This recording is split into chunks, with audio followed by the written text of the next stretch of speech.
What's up, mortals? It's Date from the anime Underworld, and today we are going to be going over Chapter 216 of 4 Nights of the Apocalypse, titled A Secret Revealed. You got a nice cover of the sin of pride Escanor and the sin of gluttony Merlin, but what secrets does this chapter hold? Well, let's get into it. We begin this chapter with the bodiless Gowther, excited and rather impressed that there is a way to fight against the force of chaos, asking, is it true? Merlin says, yes, it is. Gowther wants to know what could truly rival chaos, but sadly Merlin says that she can't, at least not right now. When asked why, well, Gowther, you never know when the servants of Camelot are going to be, hiding or maybe listening in. But is it truly that much of a game changer? It is. Merlin explains it has enough power to deal a fatal blow to chaos and lay waste to the entirety of Camelot in a single instant, as we see the ruins of Camelot falling onto the land.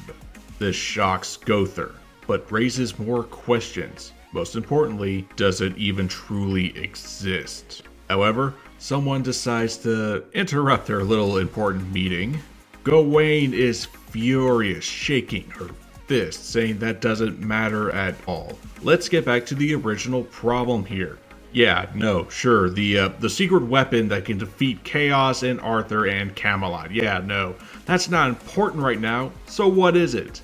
Gawain yells at the two. Why did you not tell me you were my parents until now? I mean, it's important to her, but I don't know how to feel about this. Merlin asks, didn't you not want to hear about that? And Daddy Escanor is trying to calm down Merlin. Gawain is going into a tirade, asking, so who's K? My father? Does give a good answer, at least by saying, your foster father, I suppose. Merlin explains, as I said before, we were both facing certain circumstances, and that was why we entrusted you to K. We cut to a little flashback as Merlin explains everything. His wish was to make up for past mistakes with Arthur, his brother-in-law. Technically, I think foster brother, but okay. He was the first to notice the changes, and so he asked her for help.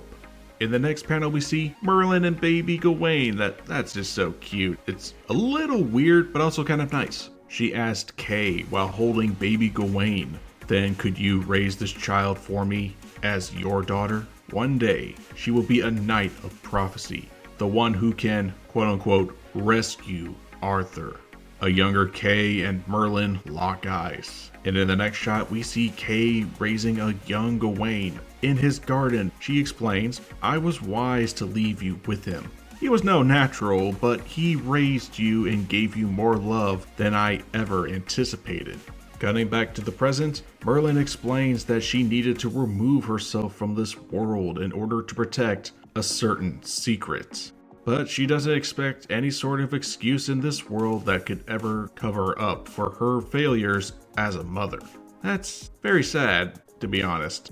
Gawain has nothing to say, but Balin asks another good question.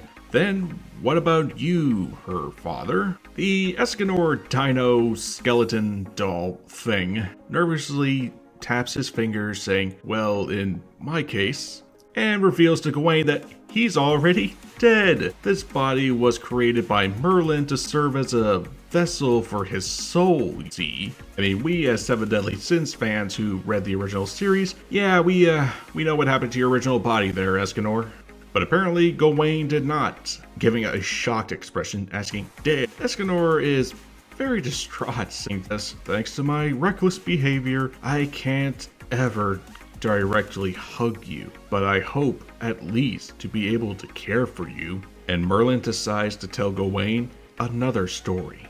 She looks back to the past, saying that Escanor died 18 years ago, right after defeating the Demon King in the Holy War, remembering as his original body was being burned to a crisp. As Escanor's body began to disappear, she recalls he burned up his very life for the sake of the world and his friends. And as she watched him burn away in the flames of his own creation, leaving the world of the living, she explained that she felt a sense of loss like nothing she had ever experienced before as a small piece of Escanor's body landed in her hands. It's then that Merlin explains that she took a bit of Escanor's flesh and mixed it with that of her own, which shocks 𝐿 and Dubs because this was extremely taboo.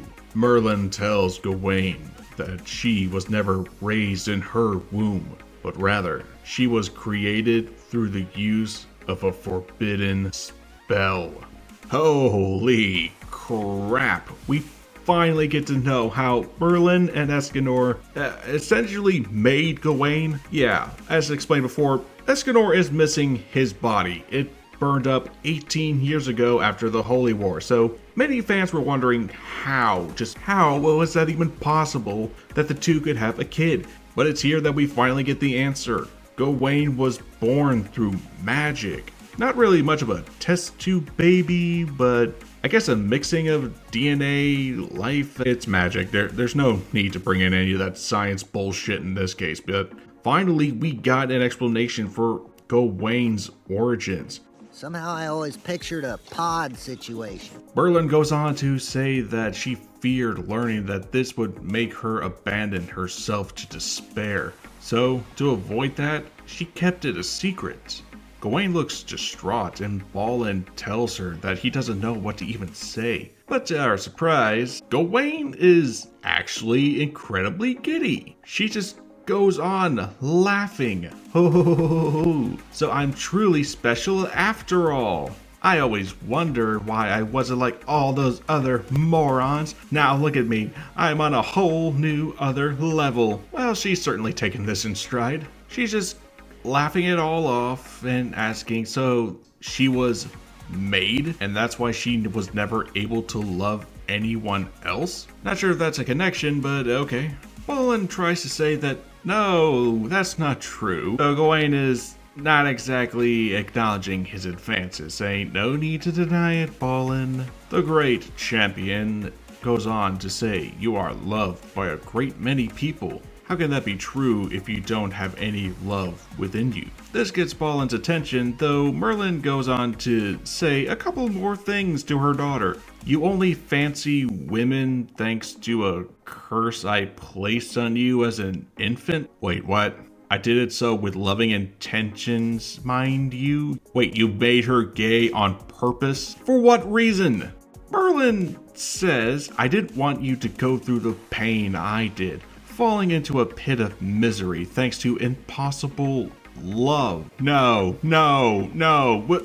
we are not doing this. No! No! God, please, no! Thus, I thought it was best to banish any romantic interest in the opposite sex. Are you kidding me? That's the explanation as to why Gawain is gay? No, even Gawain is having some cringe. Going like, curse? How? But there's a gay curse? At least there was, because Gawain casts Curse Liberation. And in a flash, it's gone. She just removed the shackles of being a lesbian. Oh my god, she magically made Gawain not a lesbian anymore. Even 𝐿 is, I don't know, surprised. That's quite a thin line between a love and a curse. Balin asks Gawain if she's feeling okay or any different. She says, no, it doesn't seem like anything's changed. But then Balin decides to get a little too close and she scorns his advances, saying too close, too musky, getting all flustered, and just, no!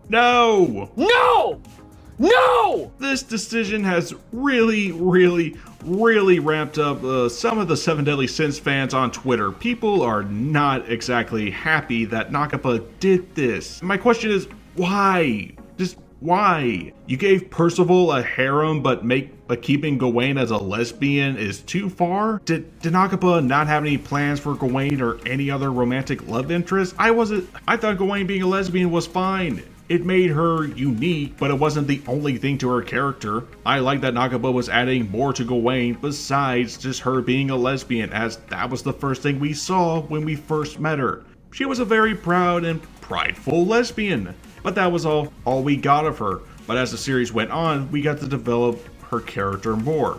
We got to see another side of Gawain we never saw before, unlike the first introduction. I was okay with Gawain being gay. Hopefully she's bi, but come on. Give her a girlfriend. I am not interested in Gawain and Balin. I only see Balin as like a big brother. Get Gawain a girlfriend. I am not shipping her and Balin. No! After removing the curse, oh god, this chapter is gonna age very badly. Merlin asks that if it's too late to forgive them, but the Knight of Famine yells no, which saddens Escanor and Merlin. But in the next shot, she yells Mom, Dad, and flies over. And then we see the souls of Merlin and Escanor as Gawain rushes in for a loving embrace. Despite what happened, this is a very cute moment. It's nice that Gawain finally gets to see her real parents and knows the truth. This is a really cute page, and I can't wait to see some fan art of it in the future. Balin just smirks while Gawain is talking to her parents. If you want me to forgive you, then hold me tight till I say it's okay to let go, which puts a smile on a lot of people's faces. Even Escanor is getting all emotional, saying, oh how I've longed to hug you with my own real body, Gawain.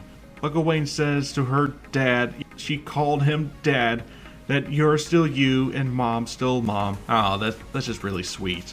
But Gawain still has questions as she looks upon Merlin's doll, asking, so where are you, mom? The doll has no response at first, but she keeps proning it for questions. You have a way to fight back against the chaos, right? Finally, we're getting back to what's truly important here. However, Merlin decides to give Gawain her own arc, smiling upon her daughter, telling her, if that's what you seek, then come to me. Okay, but do you not want to tell her how to find you? Gawain asks her mother how, while the doll is just stroking her head. And the answer is, the key is inside of you, as she continues to pet her beloved daughter. However, the doll starts to act strange. Merlin tells her daughter that she's sorry and needs to enter auto mode for a while, as the doll rescinds its hand.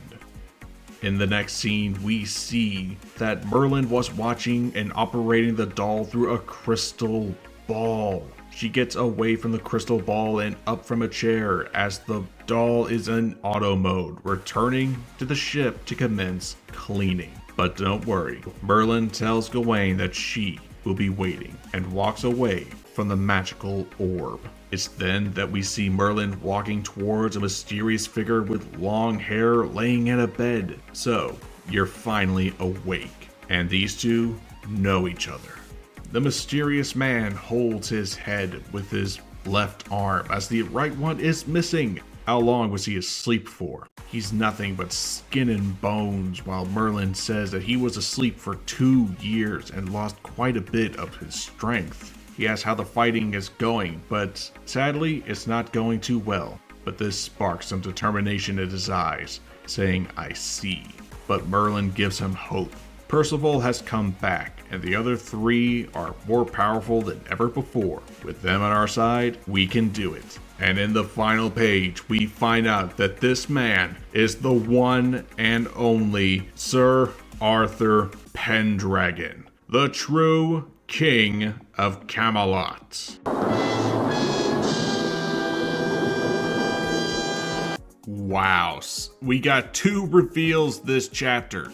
Not only do we get the origins of how Gawain was, brought to life without going through the natural method, but we also find out that Arthur is divided into 2? Okay, first I want to talk about Arthur before we kind of get back to Gawain.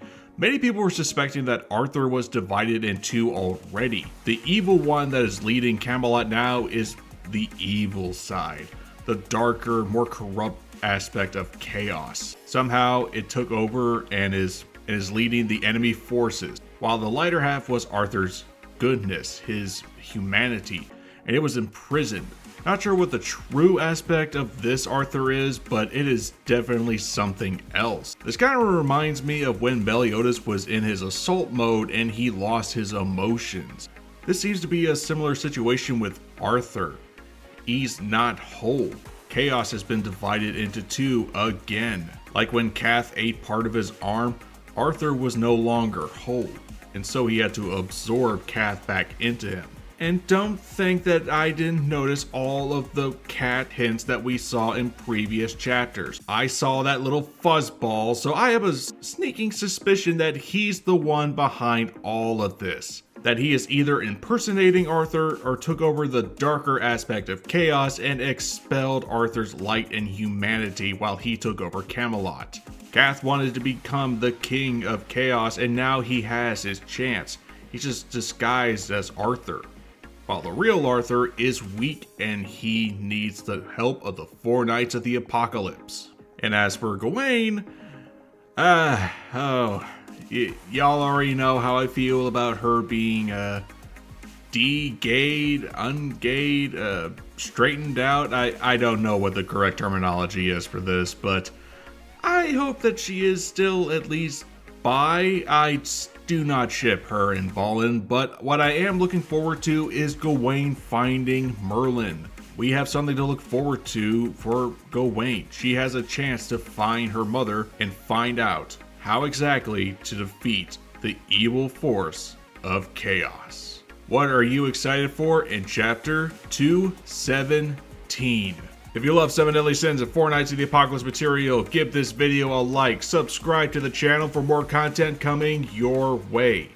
It's almost December, folks. We got more videos of 4 Knights of the Apocalypse coming within the next few weeks. Stay tuned for those, and I'll see you mortals later.